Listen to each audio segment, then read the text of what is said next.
I know Eric already talked to you guys when we brought up the sponsors, but let me just tell you a little bit about how badass he is. Is that okay if I share that with you? Yeah, okay. So Eric's the founder and president and CEO of Libertad Bank. He's held positions with Fortune 500 companies. You didn't know I was going to do all this to you. Yeah. He's held positions with Fortune 500 companies. He's a CPA. He's an MBA. He's the member of Entrepreneurs Organization, leadership class of 2008, and winner of the Austin Under 40 Award for Financial Services. Are you still under 40? Not anymore. CPA, MBA, active investor, and offers lending programs for. Is it correct to say offers lending programs for everyone in this room? Pretty much, yeah. No pressure. Yeah. So he can help you out with some lending. Josh, wave your hand so everybody can see who you are. Everyone welcome Josh.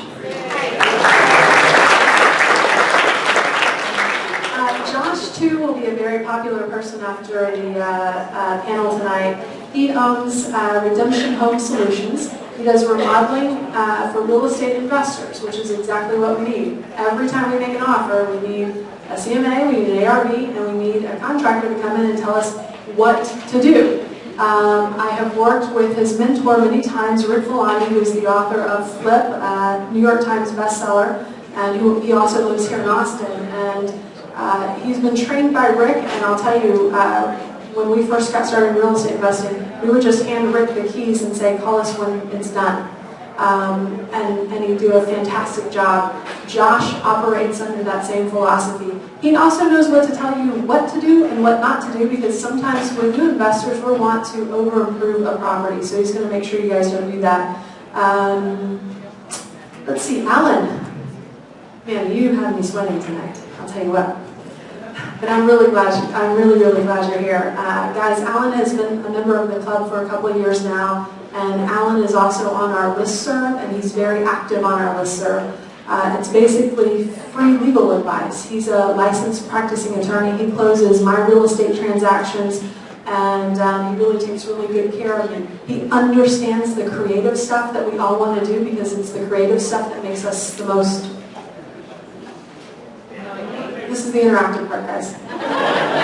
The creative stuff makes us the most money. He's going to help you get that worked out. He's been practicing law since 1991. He understands the mind of the investor. He can solve complex problems.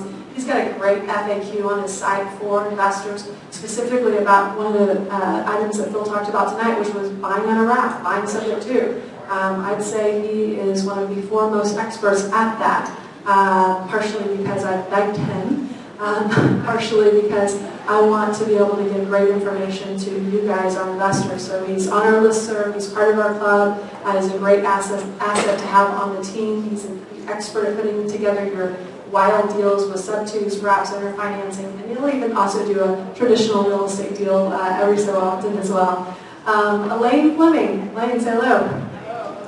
Okay, so Elaine's a full-time real estate investor here in Austin. Her husband, Bill, you guys met him earlier tonight. Bill, will you wave in the back? Awesome. They're the good cop, bad cop, and they play it really well, so if you want to know any tips on that, you can ask them. They focus on investing in Austin area real estate, although they started in California. They got here as fast as they could. They both worked for Fortune 500 companies in high tech, and owned several companies as well before they even started in this business. Elaine did not write this on her bio to me, but she was the former president of the Mensa Group in California, so she's kind of a brainiac too, so that doesn't hurt. They run the Wire Women in Real Estate Investing Group as well as the Launchpad Group.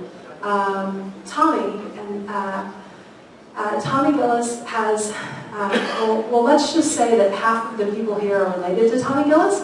So Tommy has 6 children and 1 grandchildren, and I think every single one of them are involved in the real estate business with him. So family-run business.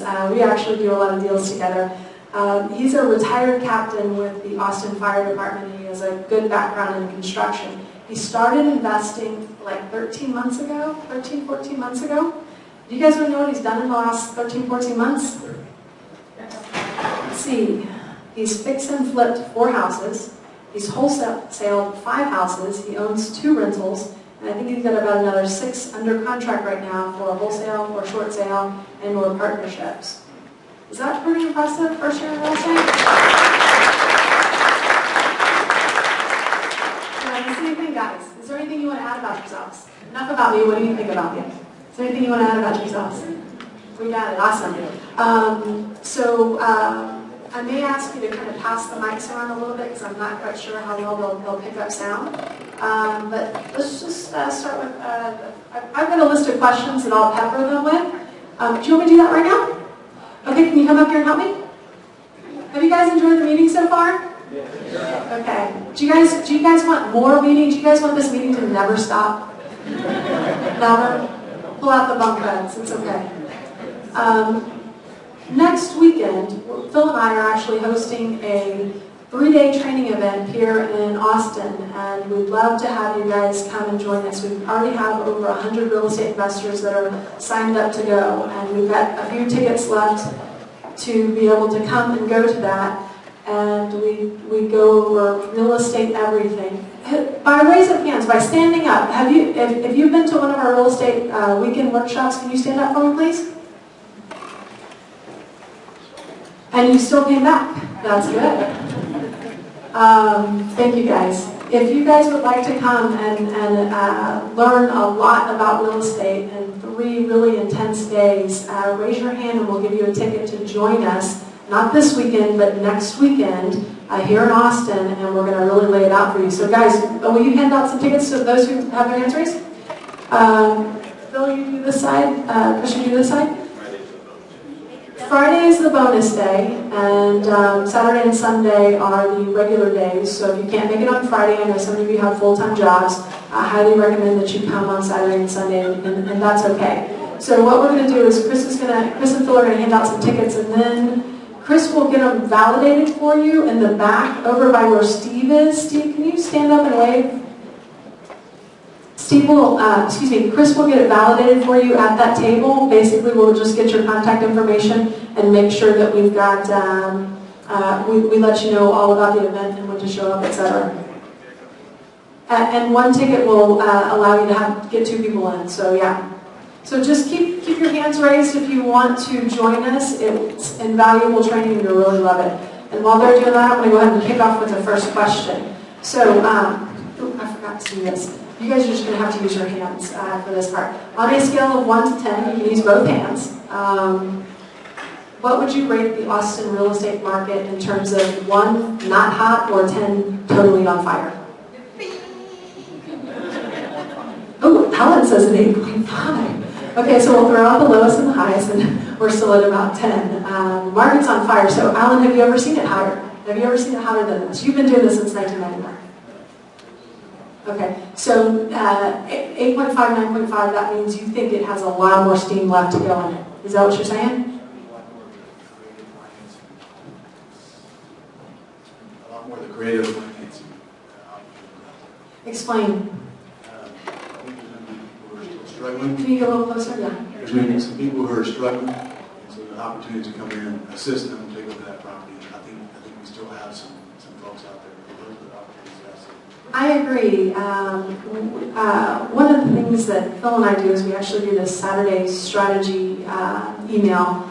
And, hey Chris, would you mind going and grabbing one of the AV guys to make sure we can get these mics turned up a little bit higher so you guys can hear us okay? So Austin, Texas, right now we've got about 3 months of inventory in the total Austin MLS. In some of the hottest areas of the Austin MLS, we have less than 1 month of inventory. A healthy market, not a buyer's market, not a seller's market, is about 6 to 6.5 months of inventory. When you have 1 month of inventory, what happens is a realtor will list a property on the MLS. They will get sight unseen offers, and they will get above full price offers, and it will turn into a bidding war. And you're seeing a lot of that now. But one thing that I'm doing right now, that you're going to close for me, Alan, is I'm going to do an AMPS deal. I'm going to do an owner finance deal for a seller who doesn't have a lot of equity. So even in the hottest real estate market in the entire country, there are still people out there who don't have equity. There's still people out there who need our help. So don't forget that all these different strategies still exist in any market. Is that where you're going? Yeah, and I may be more in tune with that because folks who are coming to me are usually in a distressed situation, so I see a lot more of that. But at any rate, I think there's opportunities. Awesome, great. Give us an idea, Josh, I'm going to start with you. What's your USP to investors? What differentiates you from other contractors that are out there? That's a great question. What we really specialize in with our company is to make sure that we provide a turnkey product. You can work with a lot of general contractors who will come in. They're more contractors than general contractors. They can swing a hammer, they can drive a nail, but they can't tell you what or where to swing that hammer, where to drive that nail, or how to spend the money. So what we specialize in is being a design build firm who comes in and essentially creates a space for our investors to spend more time investing and less time having a general contractor on projects. I just had a conversation with somebody tonight who took on a general contracting project recently, and he said he gained a lot more respect for what we do. So I appreciate that. But it's not an easy job. There's a lot of Saturdays and Sundays and nights and weekends. And just be prepared if you decide to general contract your own project that you're probably getting in over your head if you've never done it before. Eric, what differentiates your bank from other banks that are out there right now? The bank president is an investor in residential real estate, and so I went out and I bought properties pretty much every way you can. I financed them every way you can, conventional construction, I buy my IRA, and I sat back and I got loans from other banks, and I sat back and said, all right, what do I want that's not being offered? And that's what I created. So if you buy a property the way Chanel and Phil talked about, you get a really good deal on it.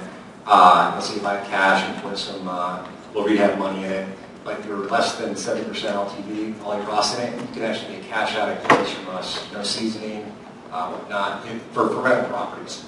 So, yeah, I understand investing because I do it, and so when you come in, you aren't talking to a banker, you're talking to an entrepreneur and an investor. And they specialize in Central Texas. Yeah. And, you know, Wells Fargo does not necessarily specialize in Central Texas, right? They have offices here, but it's really awesome to have a banker on your side who really understands this local community and lives in this local community and can sometimes tell you that's not a deal, or that's a dumb deal, or that's a great deal. I haven't heard these words together in a really long time, and that is cash out at closing. I mean, when was the last time you heard? I think it's been probably about 5 or 6 years since I heard that. Got my right now. Yeah, absolutely. But thank you, Eric. Appreciate that. Tommy, when you're going up against other investors, when you're talking to a seller, what do you personally use that differentiates you from other investors? What are your secrets? Does everyone know? I guess we learned early on from our coaching to just get the contract. So a lot of times, if there is another investor there, they're doing the 70% and all that stuff, which is fine, and we do that too. But when it comes down to it, until you get the contract, you're not going to get anything. So we often get a contract and then go back and renegotiate. And if it just doesn't work, it doesn't work. But like Phil was saying, ready, fire, aim, we learned that pretty quick, and it works pretty good. That was really modest. Let's try that again. Jana, Tommy's wife, is here. These folks are aggressive. Do you guys want me to define aggressive for you? Jana, one time, using the philosophy of ready, fire, aim, went out, got a house under contract that was going to auction like the next day. That day. Probably had already gone to auction by the time that you got there. And Jana's just said, well, you know, let's put it under contract anyway. Let's see if there's anything that I can do. Janet, I'm going to bring you up here. So most investors would say, I'm not even going to take that call, right? Stacy's looking at me like, why did you do that, right? Well, guess what? We bought it for 60. We bought it for 50. How much did we put into it? About 12, and we have it under contract as of yesterday for 94. So this was something that, never give up, right? You want to see a picture of never give up, you're going to see Jana and Tony there. And they'll go out and they will try and work anything. And it would happen to be with a local lender, actually in San Antonio. And Jana just called him up and just said, let's talk. And the guy listened, and we ended up buying it from the bank as a foreclosure, so nice and clean title. That's one of the things that I wanted to sort of give to you guys. Don't give up. Sometimes there's light at the end of the tunnel, and I know they very aggressively go out and look at deals constantly. Probably 1 to 2 deals a day you guys are on the road looking at. What else would you say, Tommy, differentiates you from other investors? I'm not sure. I haven't been doing it very long. He hasn't been doing it very long, but would you say he's pretty successful at what he's done so far? Yeah. I think the biggest thing is listening to these guys. We use Alan a lot for our deals, and lenders and contractors. We listen to other people when we try. When we're told to do something, we try to do what we're told. It seems to work. Awesome. So you rely on the experience of others. And you rely on those who have been there, who have done that, and you just kind of keep pushing. That's awesome. Elaine, what differentiates you and Bill from other real estate investors that are on there? First off, Bill and I go together on a call, and we seem to get a lot of positive response from the people having us sitting in their living room. We differentiate ourselves by saying, you are looking at the company.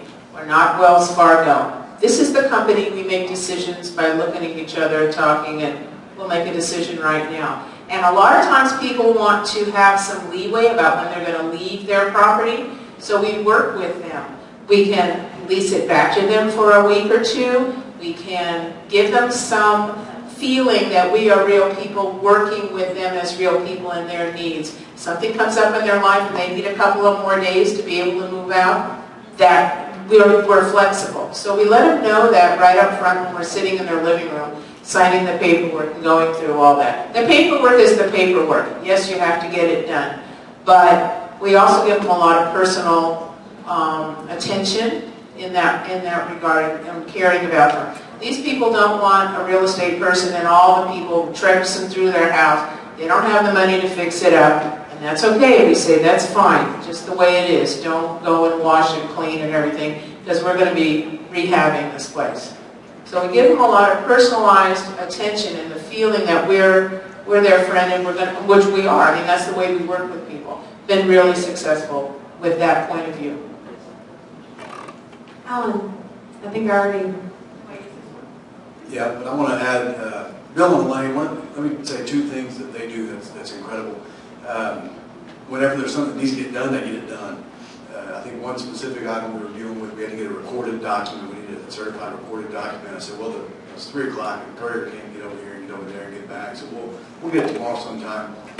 Next thing I know, Bill's walking through my door with that recorded document to advance the ball forward. So, and that's just, I mean, everything they do is get it done, get it done, get it done. The second thing is very, very, very cooperative and sitting down, brainstorming, and thinking outside the box. Janelle was going to ask me what I think is different about my office, and that is we think outside the box. We push the envelope, we don't rip it. I like to stay on this side of the law.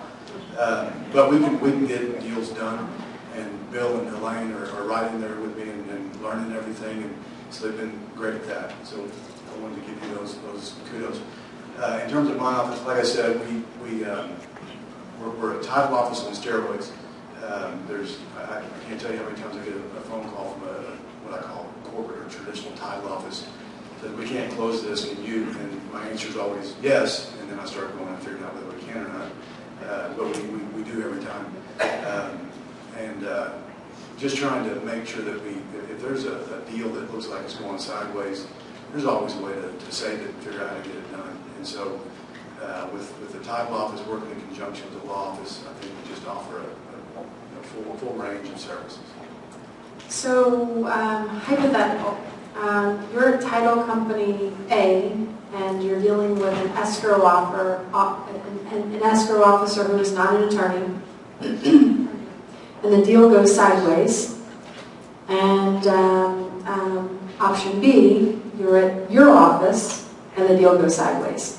Can you describe how those situations are handled a little bit differently? So I think a prototypical example is the abstract of judgments on homesteads.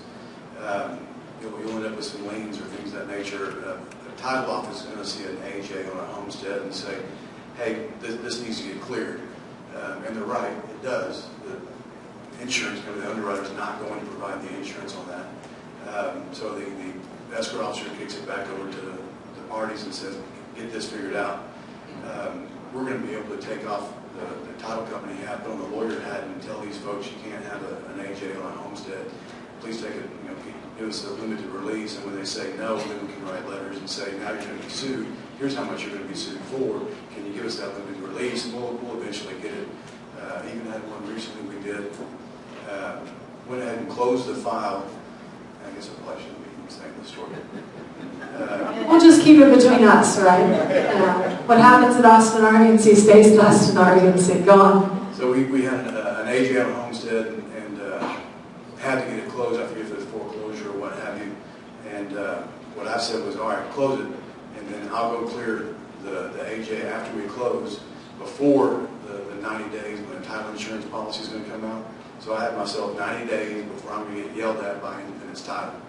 And so we went out. It was a little bit of a risk, but I knew that if it wasn't going to shove, we could file a lawsuit and we'd get rid of it that way. I didn't want to, but we finally got it in about 3 weeks, so I had some time to spare.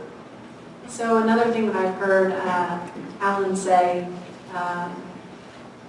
is if someone is contractually obligated to do something and basically says, I've changed my mind, do you have your quote ready, or do you want me to quote it for you? Or I don't remember my quotes. It is more or less, I am going to sue you, and the law is on my side, and I will win.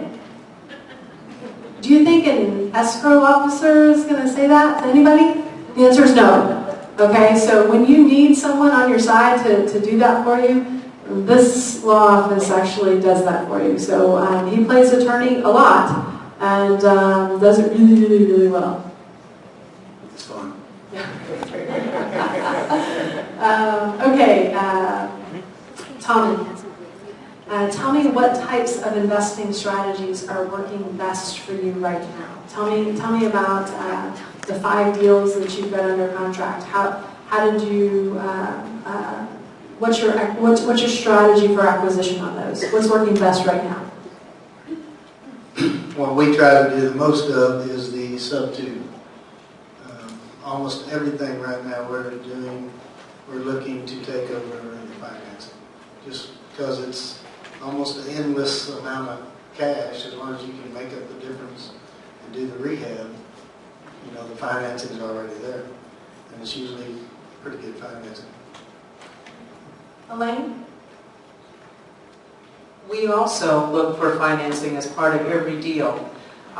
In the year that we've been working with this organization in this location, we've done over a couple of $1 million worth of transactions, and I think only one house did we have to pay for outright, and it was a very low number because it was that kind of a house.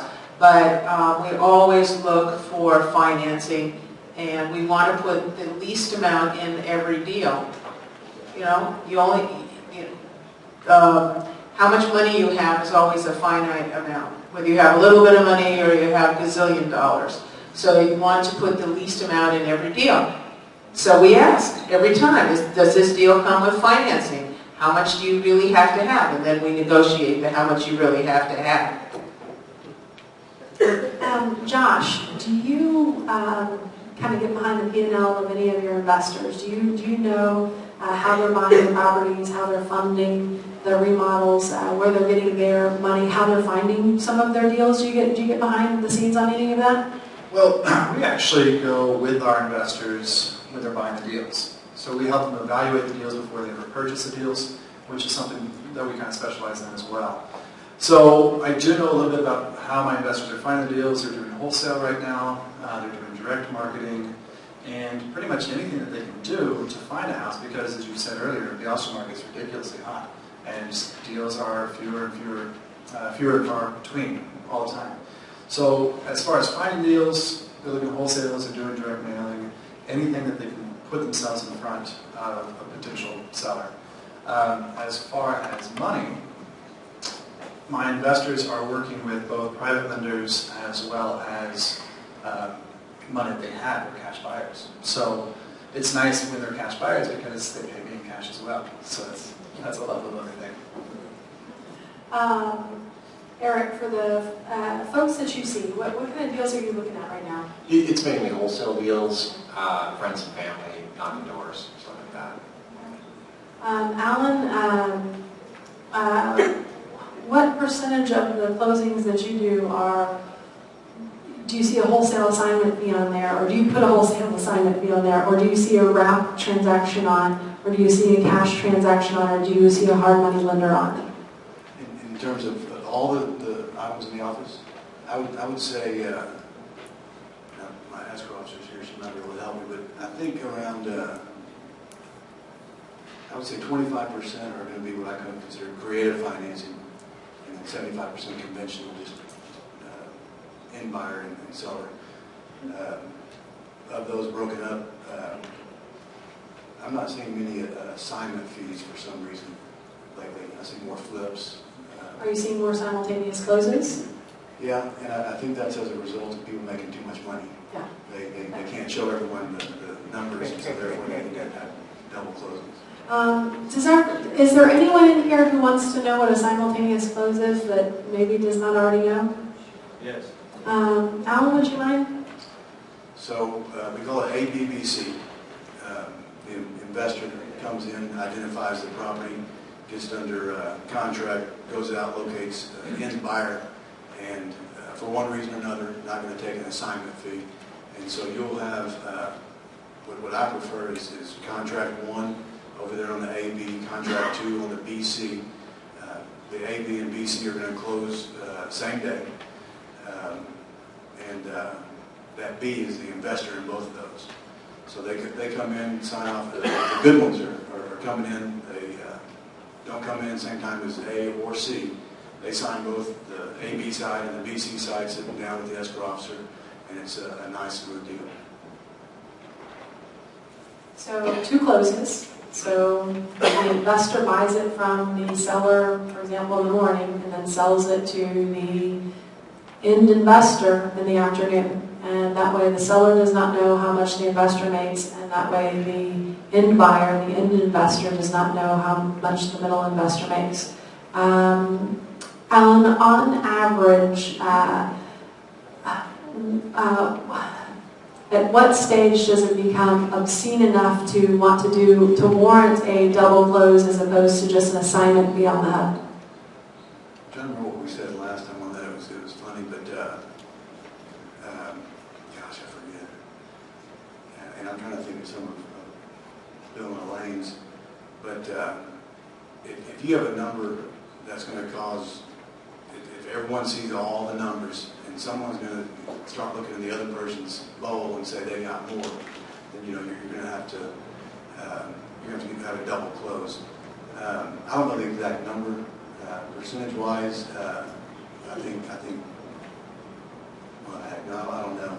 But what I do suggest is education at the outset. If you go in there, and I know Bill and Lane do this real well. Apparently they do it real well too. You go in there and say, "Here's my job. I'm going to buy your property. I'm going to take the risk. I'm going to make money. I'm going to make money because this is what I do for a living. It's how I feed my kids, etc. And I'm going to go out. I'm going to resell this. I'm going to make a bunch of money on that." So if you're in agreement with that, let's go forward. If you have that at the outset, then your number can be higher. If you don't have that at the outset, then you probably don't have a very high number before you have to start doing double closes. So I would say my rule of thumb, do you guys want my rule of thumb to double close versus assignment? Okay. Number 1, there are 2 scenarios. Scenario one, I have done business with the end investor before. And we have a good relationship. At the end of this day, it all boils down to relationships, right? Would you guys agree? Okay. So if I have done several wholesale deals with you in the past, and you know me, you know I bring you good deals, you know that I'm giving you some meat on the bone still, and you can still make money. And you tell me, Chanel, just bring me all the deals that you can. At that point, I'm probably just going to ask Alan to do something called a blind HUD, where the seller does not see the buyer's side, okay? So the buyer ultimately is going to pay me my wholesale fee. So if I've done a lot of business with you before, you trust me, I trust you, then the answer is unlimited, okay? If you and I are new to each other, and I don't know you that well, then the amount of money that I'm going to make as a wholesale fee, if it's more than about $10,000, then I'm probably going to do a simultaneous close instead of doing a blind HUD or just doing one transaction. And it also depends on the investor philosophy. For me personally, I don't care what you make. If you bring me a deal and you want to wholesale me a deal, for me personally, I do not care what you make. I want you to make as much money as possible off me because I want you to bring me more deals and opportunities, right? I actually had one investor tell me, did you know that I made $60,000 off of you selling you a deal back in 2005? I said, great. Want to know how much I made on that deal? I was happy, okay? And I'm okay with that. Not every investor shares that same philosophy. So you got to do a little philosophy check there, right? Do you guys hear what I'm saying? So understand who you're dealing with. Be sure and build a relationship. The other thing that we see happening, and those of you who are on the listserv saw this big poop storm that came out about, is Astrom here? Astrom's here. So Astrom sent out an email saying some investors went behind her back and tried to steal a deal from her. If you think that your wholesale fee might cause someone to go around you, then you might consider a double closing, right? Do you guys see what I'm saying? Yeah. And sometimes that does happen. And, you've got to do things to protect yourself. And just something to think about. Get to know who you're talking to. Don't just say, oh yeah, here's the address. Because if you don't know who you're dealing with, you may not want to give that person your address. I have had other investors and other buyers screw up my deals because I did not have a relationship with them. So I would say first, based on the relationship, and then make a judgment call from there. Is that fair? I agree with the number of 10,000. I don't think we see anything about that. But, somewhere between 5 and 10 is where the number is. Yeah, between 5 and 10. I think I feel pretty good about that. Guys, what is your, Josh, what's your best advice for a new investor who's just getting started, who's green, who wants to invest in real estate? What advice can you give them?